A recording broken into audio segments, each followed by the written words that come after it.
দেখুন, এই সময় সকল ক্রিয়েটার্সদের কিন্তু একটাই প্রবলেম যে ভিডিওতে ভিউজ কেন আসছে না।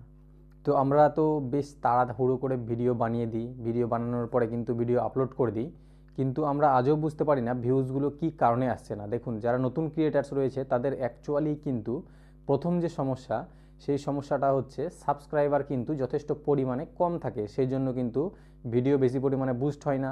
বুস্ট না হওয়ার কারণে কিন্তু ভিডিওতে ভালো পরিমাণে ভিউজ আসে না। কিন্তু আমরা যতই চেষ্টা করি ভিডিওতে ভিউজ বাড়ানোর, ভিউজ কোনো মতেই আসছে না। তো এই ক্ষেত্রে কি করা উচিত, আমি আপনাদেরকে সাজেস্ট করব যে এরকম যদি কারো সমস্যা হয়ে থাকে, আশা করি এরকম 99% নতুন যারা ক্রিয়েটার্স রয়েছে সকলেরই এই সমস্যাটা থাকবে। তো এই ক্ষেত্রে আমাদেরকে কিন্তু বেশি পরিমাণে ট্যাগ ব্যবহার করতে হবে, এবং আমরা যে পরিমাণে যেই ট্যাগগুলো ব্যবহার করব সেইগুলো যেন হাই ভলিউম সার্চে থাকে, অর্থাৎ আমি যে ট্যাগগুলো ব্যবহার করব সেই ট্যাগ যেন